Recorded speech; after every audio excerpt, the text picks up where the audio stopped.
नमस्कार दोस्तों, आज के इस वीडियो में हम 1999 इन्वेंशन फ्लैश ड्राइव या आज इसका पॉपुलर नाम जिसे हम USB ड्राइव के नाम से जानते हैं उसका एग्ज़ाम के पॉइंट ऑफ व्यू से डिटेल एनालिसिस करेंगे।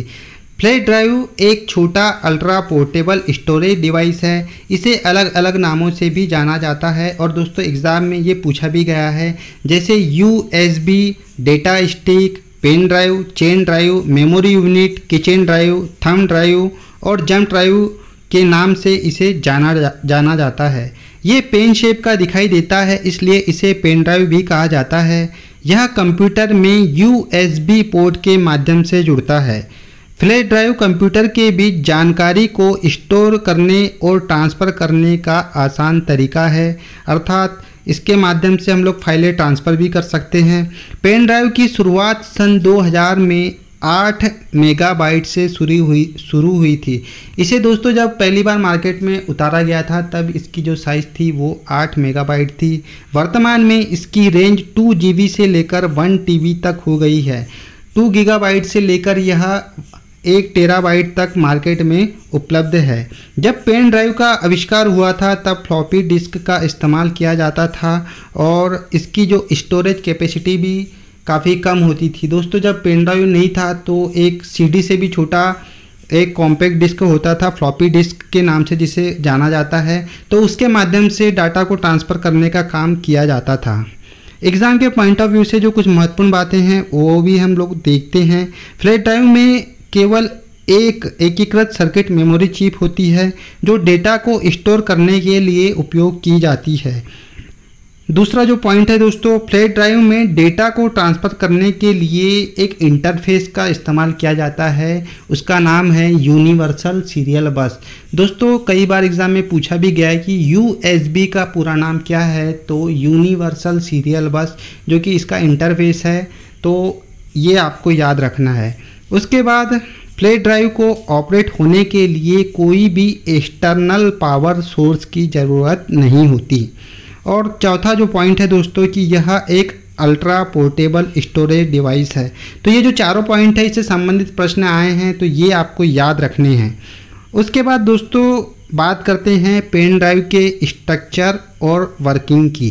पेन ड्राइव में छोटे पॉइंटेड सर्किट बोर्ड या PCB होता है।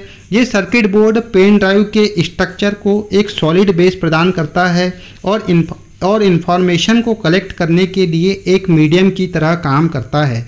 सर्किट बोर्ड में एक छोटा सा माइक्रोचिप लगा होता है जो कि पेन ड्राइव को डाटा एक्सट्रैक्ट करने में मदद करता है। ये सारी प्रोसेस को ऑपरेट होने के लिए लो इलेक्ट्रिक पावर की ज़रूरत पड़ती है, अर्थात ज़्यादा पावर की आवश्यकता नहीं होती। पेन ड्राइव को भी एक सॉफ्टवेयर प्रोग्राम की ज़रूरत पड़ती है जिससे यह कंप्यूटर के साथ कनेक्ट हो सके और ऑपरेशन को रन कर सके, जैसे डाटा रीड करना और डाटा का ट्रांसमिशन और डाटा को कॉपी करना। आइए अब जानते हैं कि पेन ड्राइव के जो इम्पोर्टेंट पार्ट्स होते हैं उनके बारे में। तो इसमें USB कनेक्टर्स होता है, क्रिस्टल ऑसिलेटर इसमें लगा होता है, मेमोरी चिप्स लगी होती है और एक इसमें कंट्रोलर लगा होता है।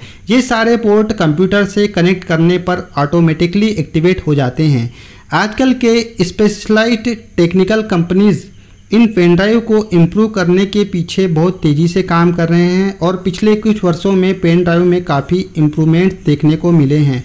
अभी USB 2.0 से USB 3.0 पेन ड्राइव में शिफ्ट किया जा चुका है, जिससे कि डेटा ट्रांसफ़र में काफ़ी बढ़ोतरी हुई है। तो दोस्तों जो अभी USB 3.0 आया है इसकी स्पीड काफ़ी ज़्यादा है, लगभग 5 गीगाबाइट के आसपास इसकी जो स्पीड है वो बताई जा रही है। दोस्तों बात करते हैं पेन ड्राइव के फीचर्स की। तो वैसे तो पेन ड्राइव के बहुत सारे फीचर्स हैं, जैसे ट्रांसफ़र फाइल्स, तो इसके माध्यम से सभी प्रकार की फाइल्स डॉक्यूमेंट्स को आसानी से ट्रांसफ़र किया जा सकता है। उसके बाद पोर्टेबिलिटी, ये इतना लाइट वेट और छोटा होता है कि इसे आराम से हम लोग कहीं भी ले जा सकते हैं। उसके बाद बैकअप स्टोरेज, तो ये काफ़ी कमाल का फीचर्स होता है इसके अंदर, क्योंकि इसके माध्यम से दोस्तों पासवर्ड इंक्रिप्शन का जो फीचर्स है वो हमें मिलता है, जिससे हम महत्वपूर्ण फैमिली इंफॉर्मेशन, मेडिकल रिकॉर्ड्स और फोटोज़ सभी चीज़ों को एक गुप्त कोड में सेव कर सकते हैं और उसका बैकअप कर सकते हैं। उसके बाद दोस्तों जो अगला इसका फीचर्स है वो है ट्रांसपोर्ट डाटा। व्यापारिक वर्ग, शैक्षणिक संस्थाएं व अन्य सभी यूजर्स इनका इस्तेमाल बड़े बड़े फाइल्स और लेक्चर्स या उपयोगी डिजिटल डॉक्यूमेंट को कहीं भी ट्रांसपोर्ट कर सकते हैं।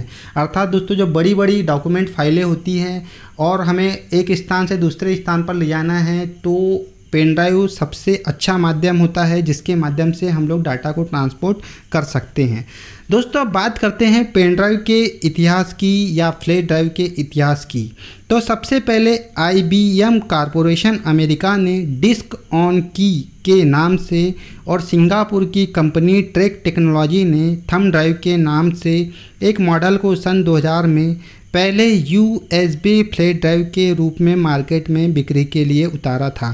तो दोस्तों उसका जो साइज़ था वो था 8 MB के आसपास का। और IBM और सिंगापुर की ट्रैक टेक्नोलॉजी ये दोनों कंपनियों ने सबसे पहले USB फ्लैश ड्राइव को मार्केट में लाया था।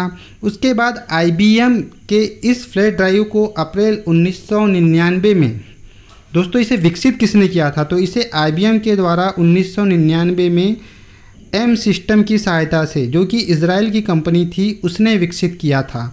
M सिस्टम ने सितंबर 2000 में USB की फ्लैश ड्राइव की घोषणा की और यह पहली बार सन 2000 में IBM द्वारा 8 MB की क्षमता के साथ जनता को बेची गई। तो दोस्तों ट्रैक टेक्नोलॉजी और IBM ने सबसे पहले इसे मार्केट में उतारा था, लेकिन इसे बनाया M सिस्टम के द्वारा गया था जो कि इजराइल की कंपनी थी, लेकिन इनके कॉन्ट्रैक्ट थे IBM के साथ, तो बनाया M सिस्टम के द्वारा गया था लेकिन इसे बेचा गया IBM के द्वारा।